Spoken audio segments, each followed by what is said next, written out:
Salam Kerahiman. Hari ini tanggal 11 Mei. Kita akan merenungkan bersama-sama dari 320 dan juga 382. Kita sudah siap? Kita mulai. Demi nama Bapa dan Putra dan Roh Kudus. Amin. Oh Allah yang Maha Rahim, kebaikan yang tak terbatas, hari ini seluruh umat manusia berseru dari jurang kepapaannya kepada kerahimanmu, kepada belas kasihmu. Oh Allah, mereka berseru dengan suara kepapaan yang memilukan. Ya Allah yang murah hati, janganlah menolak doa kaum buangan di bumi ini. Oh Tuhan, oh kebaikan yang melampaui pengertian kami, Engkau sungguh-sungguh mengenal kepapaan kami, dan Engkau mengetahui bahwa dengan kekuatan kami sendiri, kami tidak mampu menghadap Engkau. Maka kami mohon kepadamu, limpahilah kami dengan rahmat-Mu, dan tingkatkanlah selalu kerahiman-Mu dalam diri kami, supaya kami setia melaksanakan kehendak kudus-Mu sepanjang hidup kami, dan pada saat kematian kami.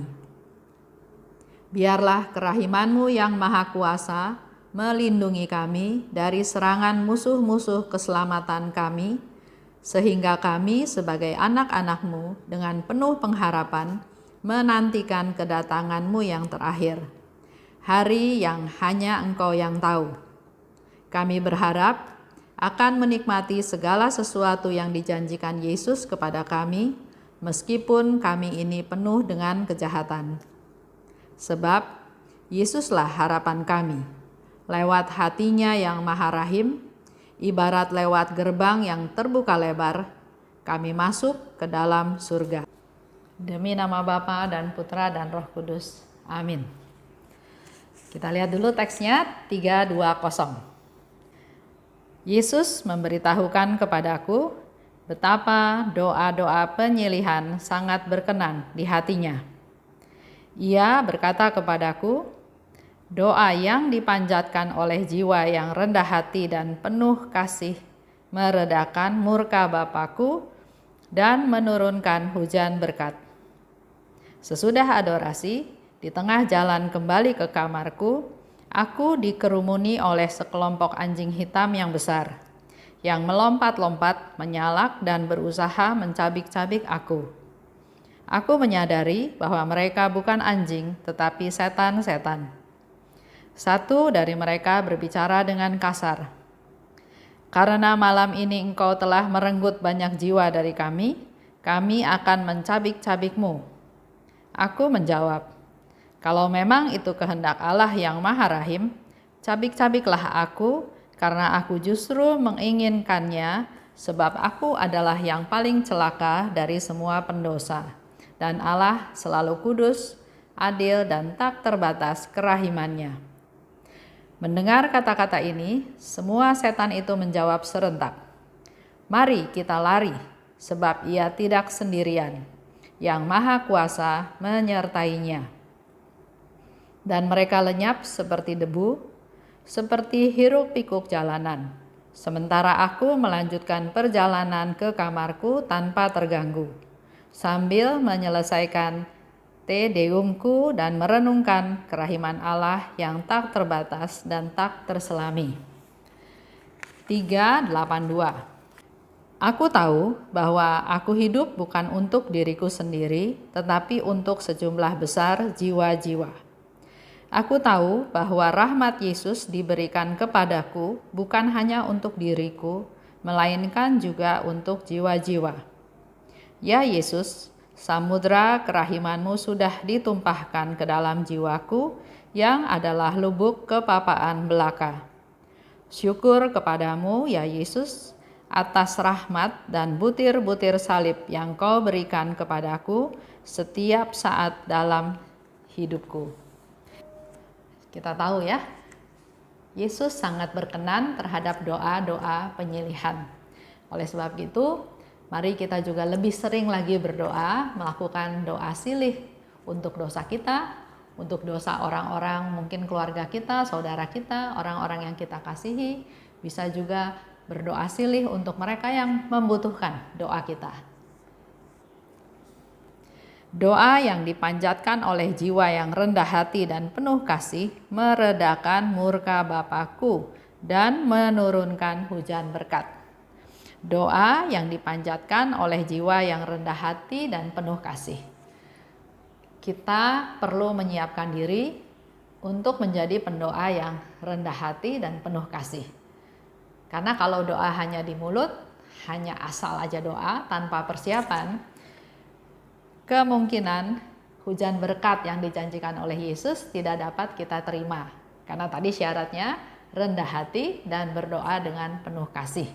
Mengasihi orang-orang yang mau kita doakan, kita berdoa silih untuk mereka. Setelah selesai berdoa, dia berjalan pulang ke kamarnya. Jadi setelah selesai adorasi ya. Adorasi itu kita ada bersama Tuhan, kita berdialog, kita ngobrol, kita diem, hening di hadapan Tuhan. Sesuatu momen, sesuatu saat yang sangat sakral. Kita ada bersama dengan Tuhan. Tapi di sini dikatakan, sesudah adorasi di tengah jalan menuju kamarku, aku dikerumuni oleh sekelompok anjing hitam yang besar.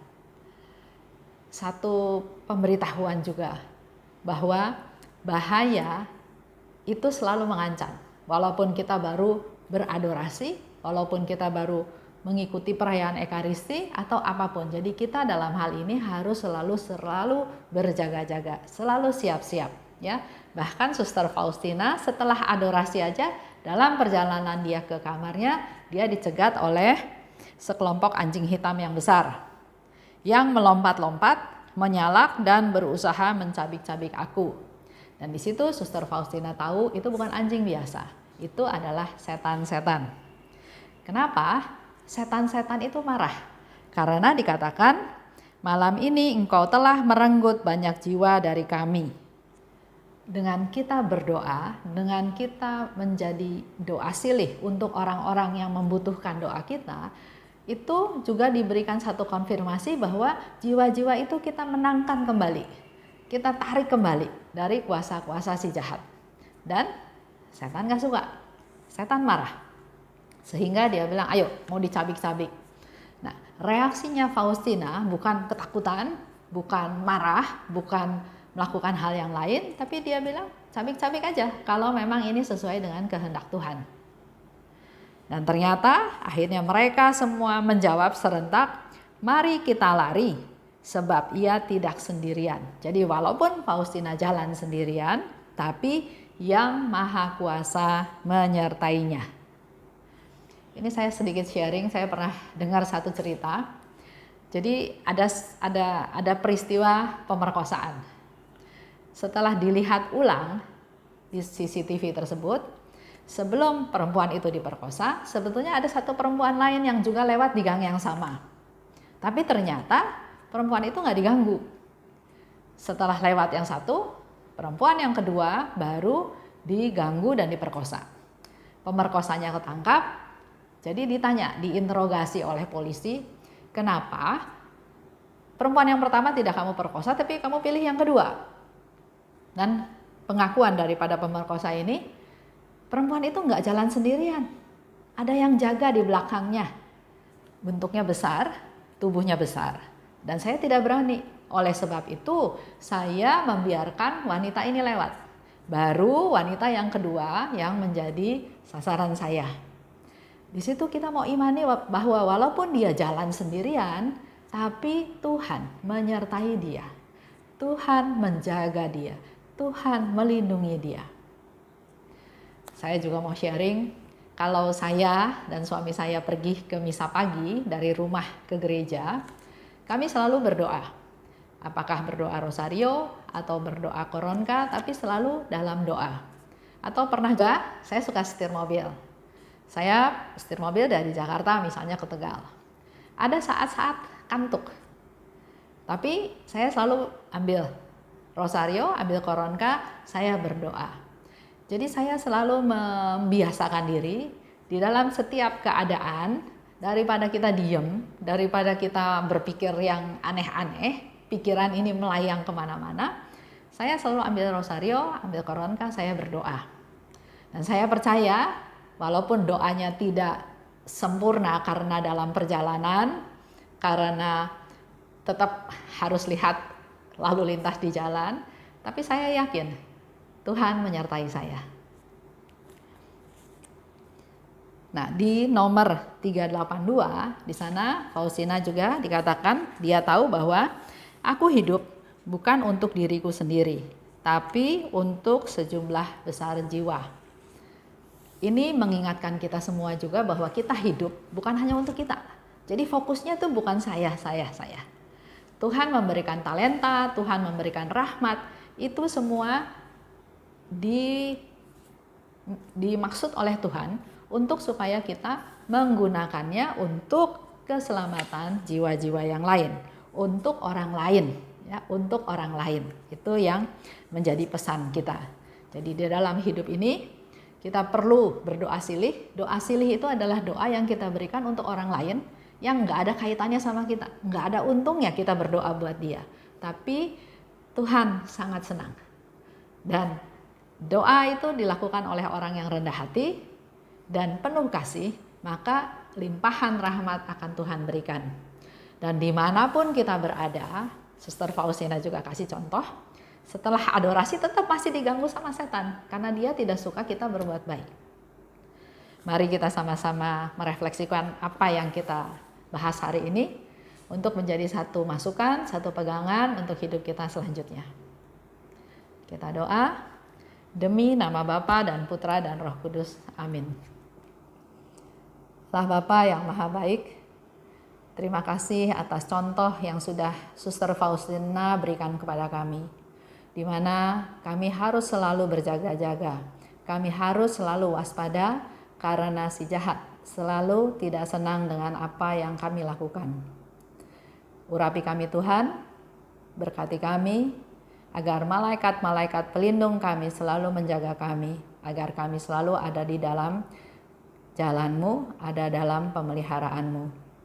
Dan kami juga diingatkan Tuhan bahwa hidup kami bukan hanya untuk kami sendiri, tapi untuk keselamatan orang lain, untuk keselamatan jiwa-jiwa yang lain. Berilah kami rahmat-Mu Tuhan, agar kami juga punya keinginan untuk mau berdoa silih untuk orang-orang yang membutuhkan doa kami.